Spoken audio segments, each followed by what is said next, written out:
Yeah, a menace actually. to so many teams. This is a crowd-controlled meta at its core.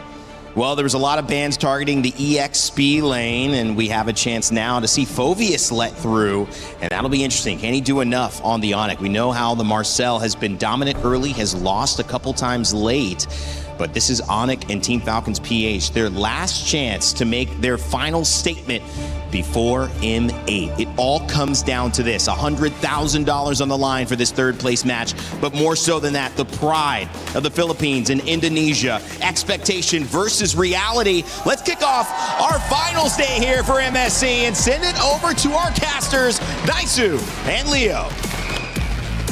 After many matches and almost 2 weeks that lead us to this point, it's a third place match, a battle of pride, but also a whopping $100,000 between third and fourth place finishes here. We'll find out who gets the victory. It's me, Naisu, Leo, bringing this best of 5. And later on, the grand final is going to be amazing too, but this one is a rematch, Leo, all the way back from M5. That was almost 3 years ago where they took it all the way to 7 games.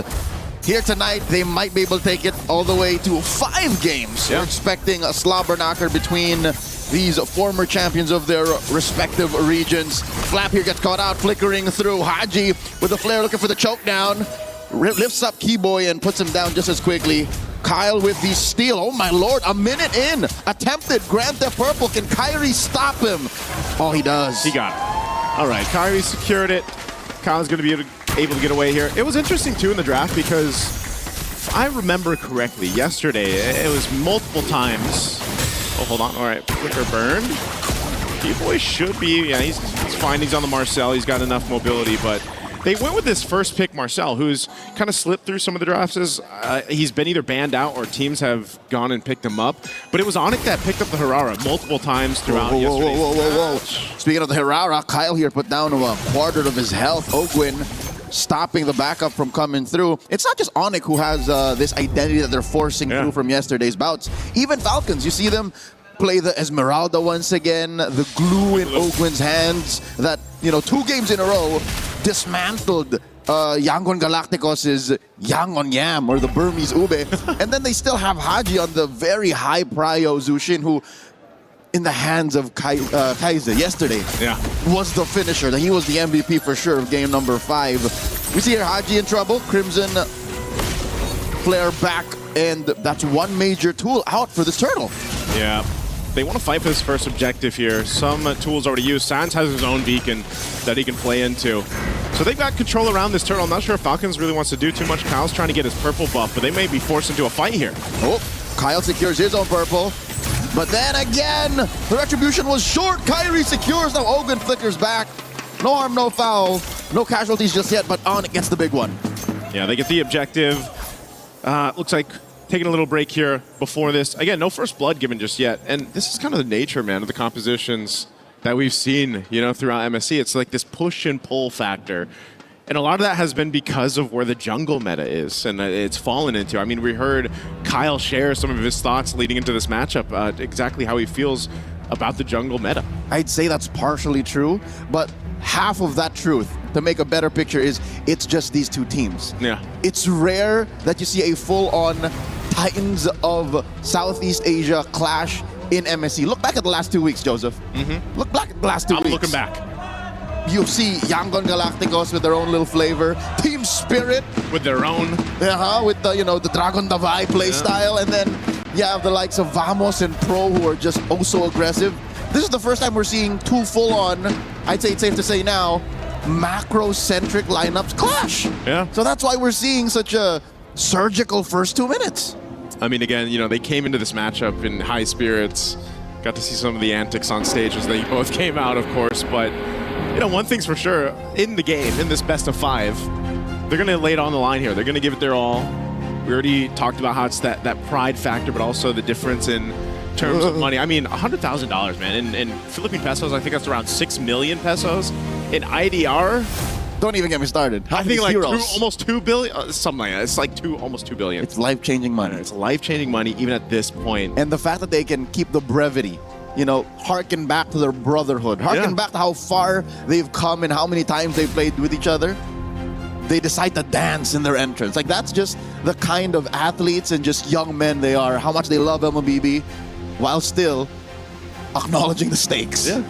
I mean, they did mention that, you know, again, off of the land of Dawn, they're the best of friends, right? It's always sometimes, I would say, looking at yesterday's interviews, that's one thing why I love, you know, when we get a chance to see Kid Bomba, for example, talk, you know, the way he speaks and the way he kind of, even his messages to the opponents, you know, a little bit more than the good luck, have fun, you know, that we see. But of course, when it comes down to the in-game, that's where you really see it kind of come to fruition here between both these teams. And as we wait a little bit longer to jump into this one, you know, that first game really kind of sets the pace of the entire series. But also, if you look at what, you know, for example, Falcons had to go through yesterday, you know, this sometimes in some cases a reverse sweep where it's you're down 0-2 and you got to come back to it. So it looks like we are back into the game. Let's go to jump back into this one. We're just under 3 minutes into this one, this first match again in this best of 5. A minute and a half till Turtle spawns lower quarter. Not much of a distance. Flap and Lutpi have to go through. And if I'm reading the map correctly, I think Kyle might try to go ahead and play their side of the map a little more, since that first attempt at Grant the Purple kind of cost them. Yeah, it didn't happen, right? But I feel like, too, when you just have the Harara, you're kind of allowed to do that. She's just got so many ways to move across the map and kind of avoid things, you know? It's like you're kind of self-reliant in yourself, although the most successful Harara gameplays that we've seen is because of your team being able to support that, right? So there's this kind of case where Harley probably does that. Oh, Flap. Okay, he's burning the flicker. So he's got that, but Harley essentially does the same thing. You know, you're pretty self-sufficient to be able to move around the map. You don't have to rely too much on your team until, you know, obviously you get to that mid or late game. Yep, they have their stats skewed to one side slightly more on a spectrum of junglers between mobility and, you know, single-handed burst damage.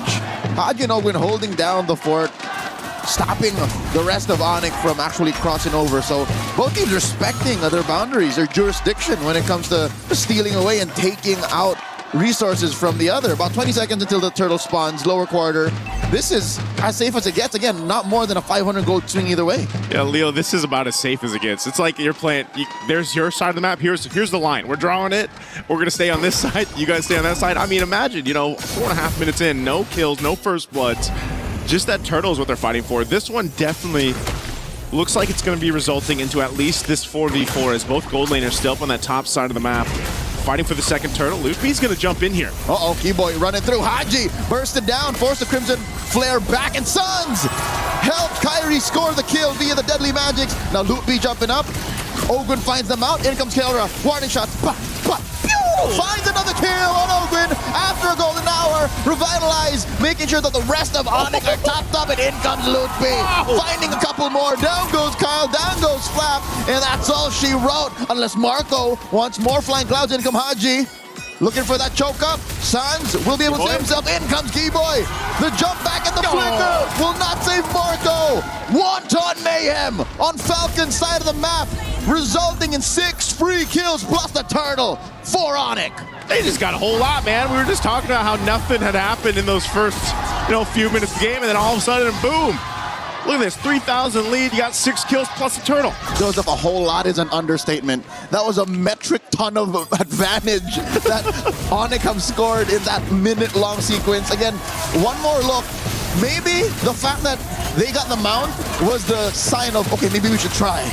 Yeah, I mean, again, even fighting in between the two turrets here, I thought Falcons would be a little safe. That should have been. Yeah. That should have been, but no. The fact that there was a revitalize, and sure, despite the crowd control being sound for Falcons to an extent, it was still Onic who was declaring and dictating where the fight happens. So now they're up 3,000 gold. Kelra can move around where he wants. And all right, say what you will about the Hirara and the Esmeralda kind of going where they want to. Uh-oh. They find Kyle once more, and there's no way Kyle survives this. Lutpi scores. And another mount. This should be a clear sign. The first time around, it did not work out. Yeah. Falcons should back off. And I mean, even on this, golden hour used. Uh-oh. Ogwin just chopped down to a little stomp as they force Patrick Star to take a dirt nap. Lutpi gets knocked up, but again, there's no damage between Flap and Haji here. Falcons once again lose 2 for free. I mean, what do? You know, Kyrie, oh, he stops him. He does, but the damage is real. Kyrie finds another.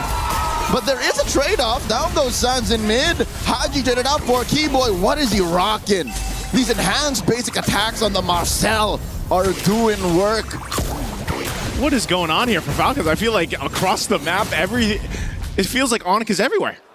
And at this point, that's what they can do, man. Just continue to build this lead of 5,000 up ahead. The next turtle, last one, is coming up here. But look at this, Kyle. No breathing room. That's it. We've seen Hirara survive a Deadly Magics through a sequence of spell vamps and iframes, but not like that. Not in a moment of, I don't know, savage vulnerability, because that's what it feels like, Joseph. About 2 to 3 minutes worth of that gung-ho intent that they had against Yangon Galacticos last night. This feels like Onic time, like in game one. I mean, for sure. You know, this is going to be the next turtle that they get 3 for 3 there. You saw the difference for gold in the gold lane, man. 2,000, I think it was, for Kelra. I'm wondering, too, if he already had the Sky Piercer. I'm not sure if we saw that. If we can take a look at the items here to see where the gold lane is falling in. Yeah, so he's got the Sky Piercer. I'm not sure exactly when he picked it up, though. Minimum 2 stacks. Minimum 2 stacks.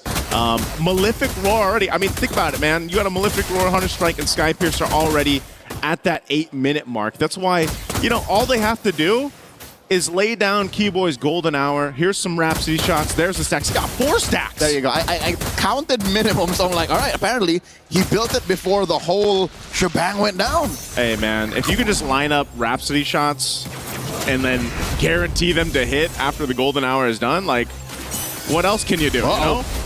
Looking for more. They burst down Flap, force him to back off. Flicker spent. Again, better Flickerless than dead.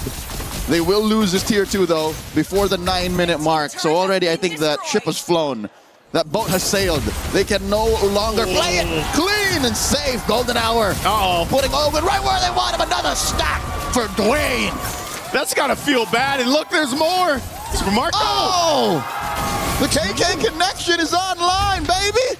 They're up almost 9,000 gold. Oh, Daniel, I hate to say it, man, but this might be one of the cases where Falcons just go next, you know? It just does not seem right. I don't know if it was the fact they're on Flying Clouds and they just haven't won a Flying Cloud map, but this might end. I mean, they have a wave coming through. Falcons can clear, and I'm glad to say go next might not be the next thing in the to-do list, because I think Falcons can still clean up, all right? Falcons can still kind of tighten up the belt and say we'll play cleaner, but it's going to take so much. It's going to have to involve Onic saying maybe we stop. I'm worried, you know. Change the belt, change the cowboy hat, because right now, Super Marco, yeah, he's got to get a new horse. You know, because right now he just showed up to this rodeo without one, and that's unfortunate. He's 0-3. He's so far behind Kelra. And so what do? You know, this Lord is just going to easily go over to Onic. They ballooned up the lead to 10,000 plus up to this point. They already took out the top base turret. Oh, look at this. The damage. Even underneath tier 3, they take 2 for free. Kelra is close to maxing out, man. He's 1 away. Building that BOD. They pop the holy shield. Oh, no, and even Marco! So close to the base! Gets taken down! That's not very yeehaw. Not at all, partner! Oh, man, it looks like it could end here. Leo, Flap, and Kyle still alive. They got a wave pushing in bot every single lane. Lord is just now spawning. Is Onic looking to end? Kyle, of course, used the iframe early. Couple of dashes back. Loot P in the heat of it. Flap eats a face full of deadly magics. Down goes Ogwin. Next up is the base. Onic one more. Kelra max out on stats. Gets another just for good measure. Onic take game 1. Onic will just pad the stats in game 1. That's exactly what